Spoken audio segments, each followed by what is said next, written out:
Tánaiste, obviously escalation in the Middle East. Just first off, you've been in contact with the Defence Force personnel in Lebanon. What is the situation like there for Irish troops? Well, as of 8 a.m. this morning, I've been briefed again by the Chief of Staff. The situation is quite calm in our area of operation.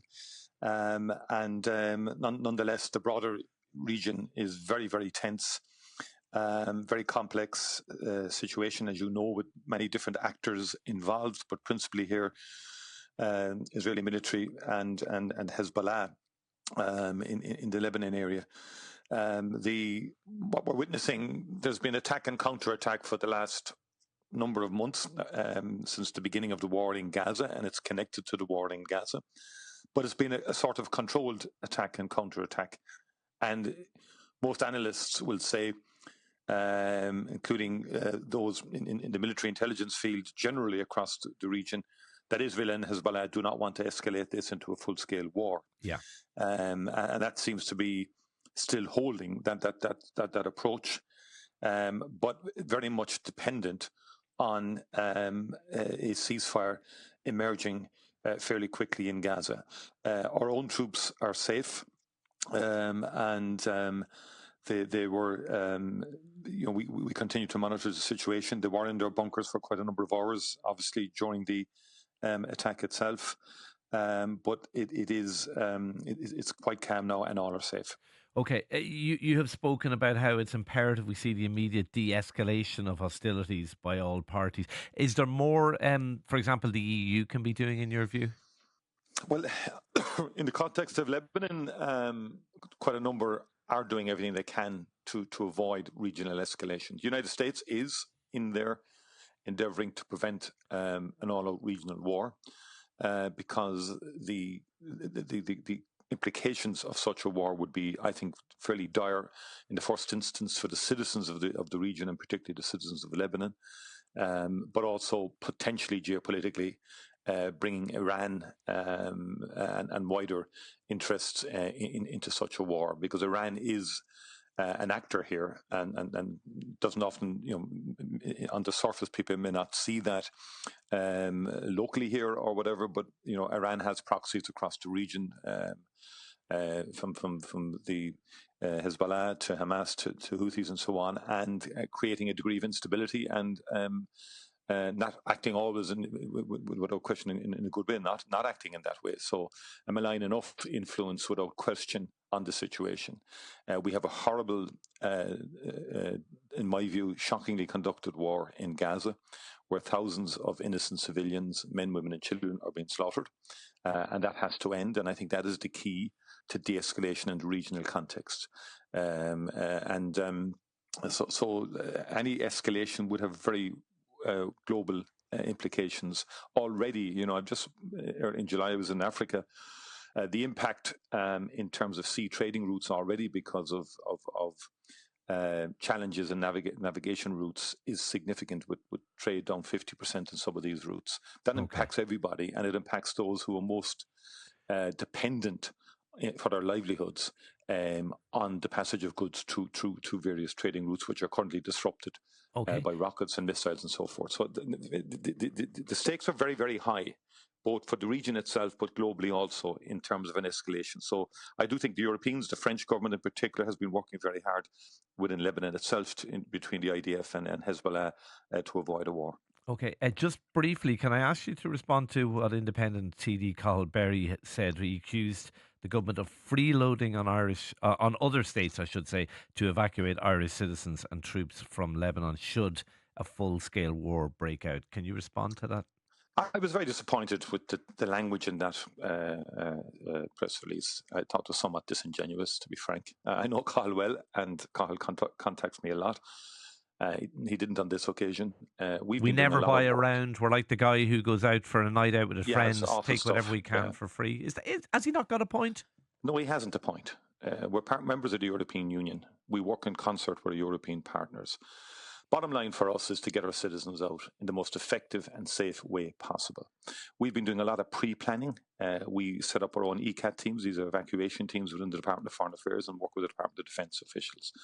We've been working on this for the last number of months. Cathal would know this. The idea of aircraft, for example, if a war happens in Lebanon, the airport's down first. So let's not be talking about military airplane egress from Lebanon. That's why we're warning citizens to get out now while commercial options are available. Okay. Right. The situation becomes very complex, and not everyone has the shipping assets. We wouldn't have the shipping assets on the scale required, for example. So we have to work with other countries. Okay, fair enough. I just want to make the point now, because there's too much of the bail booked going on here. And we know we have challenges in our military situation. We know we have to make investment. That's all acknowledged in terms of the Commission on Defence funding. And it takes time to build up the procurement capacity to acquire what we have to acquire. In the meantime, we work with European partners. When we evacuated from Sudan, it was very successful and very effective. That didn't stop people from having a go at it, but it was one of the more effective ones. We worked with the French in particular, and the French didn't want other militaries involved in that because the French were the competent people on the ground, and they delivered the evacuation. Afghanistan was effective evacuation by Ireland and by our officials working with others. And we have been working with others, with our Cypriot colleagues, with the United Kingdom and with France, in terms of various scenarios that may unfold in the context of a war in Lebanon. Okay, all right. Can I ask you, just before you go, Tánaiste, just a few other things? Passports. We're going to be. It's going to be over 1 million or up to 1 million passports issued this year. Obviously, Passport Online has been a huge success. Have you any concerns, though? I see Conor Gallagher, the latest English footballer to take out an Irish passport to get around rules in terms of EU citizens playing in Spain. Any concerns that maybe that the Irish passport is becoming a bit of a flag of convenience for certain people? Not really, no. I think I want to pay tribute to all our staff working in the passport offices. Quite phenomenal turnaround. It's a phenomenal service, the online and it's a service. phenomenal service. Yeah, and the online is now 90% of all applications are now online. And the vast majority of applications are all within the targeted timeline set for the processing of passports. And the Irish are travelling a lot. We're a globalised country. And that is evident, in post-COVID, the demand went up, as you can appreciate. But my point about the Jude Bellinghams, the Conor Gallaghers of this world taking out Irish passport. I mean, there would be a minority of who are seeking out an Irish passport. If people are entitled to seek out an Irish passport and to acquire it, they're entitled to it. Okay. And that's it as far as I'm concerned. We don't get overly concerned about that. We are obviously very, very vigilant on a broader level about security of our passport and integrity of our passport. But it invariably achieves the highest marks, if you like to use that phrase, in Leaving Cert Week, in terms of international index of passport services. Yeah, okay. No, it's a point well made. The efficiency of the service. It is a point well made. Just very briefly, average rents up 7.3%. You're absolutely failing in that regard in terms of providing affordable accommodation, particularly to young people, Tánaiste. Well, I think first of all, I acknowledge that price rises in housing is a huge concern to us. Supply is the only answer. When we came into office, Fianna Fáil decided to take the housing portfolio. At that stage, we were doing about 20,000 houses a year, getting new ones built. Now we'll be close to 40,000 houses being built this year. We need to ramp that up eventually, in my view, to about 60,000 a year.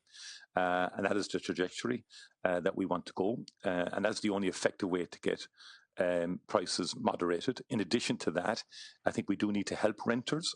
We have brought in the rent, the tax credit for renters, and I would like to see that increased in the forthcoming budget significantly to help renters deal with the undoubted increased costs that renting involves. But supply is the key here. Well, supply is the key, and yes, Fianna Fáil wants to delay for another year the introduction of the land hoarding tax.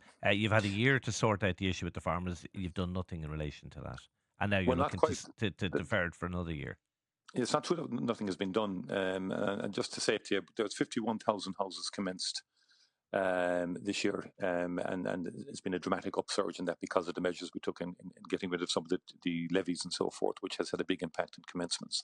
But back to the point on the residential zone, as it's legislated currently in terms of the law, it is, in my view, not fit for purpose in terms of productive farmers who are active farmers who never sought zoning in the first instance, having to pay a tax on farming, if you like. And that just can't be a runner. No, all parties agree on that. And secondly, there are other situations that need to be accounted for. Say for example, housing can't happen because of infrastructure isn't enabled. A road isn't built, or it could be under judicial review for years. Is it fair that someone will be taxed for 5 years if it's not their fault that land isn't being developed? What we're trying to get at is those who have got planning permission who are hoarding, with those who have, for legitimate reason, are not allowing their land to be developed. So we need a practical solution to that. The Minister of Finance has got data back. Just to explain to you, there was an appeal system with local authorities, but the vast majority of the appeals have been rejected by the local authorities. And that's something that people didn't anticipate. People thought if farmers... Tánaiste, we have that. Can I ask you really quickly, because we're just out of time, and I do want to ask you, you're a former Minister for Education, you're a passionate advocate for the Irish language. 23% of students this year did not sit Irish in the Leaving Cert. It's a scam, isn't it? No, it's not. I think, again, let's be careful about assertions of that kind. I mean, I've witnessed personally difficulty in getting exemptions for certain students, particularly students who may not have been born in Ireland. I met Apple recently, Shane, Apple in Cork. You know, they employ 6,000 people. 48% of that 6,000 are Irish. The rest are European, 20%, and the remainder non-European. What's the point I'm making? We have a lot of people coming from different countries working in Ireland: French, German, Spanish, Italian, Brazilians, and so on, and other Indians in our health service, Filipinos, and whose kids may not be, let's be straight up about it, in a position to do mandatory Irish. So I think we need to analyse it a bit more. I don't believe there's a scam going on. I actually think, and I agree with Mark Henry here, who's written extensively about progress in Ireland, there are more people speaking the Irish language today than there was at the birth of the nation. The development of Gael Scoilina over the last 30 years means we have a far greater proportion of young people who are fluent in the Irish language. And I know this myself, talking to them. I was at Fleadh Cheoil na hÉireann recently in Wexford town, and I was able to conduct conversations in Irish with a lot of young Irish people there, a lot of young musicians. So I'd be more positive and optimistic about the Irish language. So I better let you go, but thank you indeed for taking the time to talk to us this morning.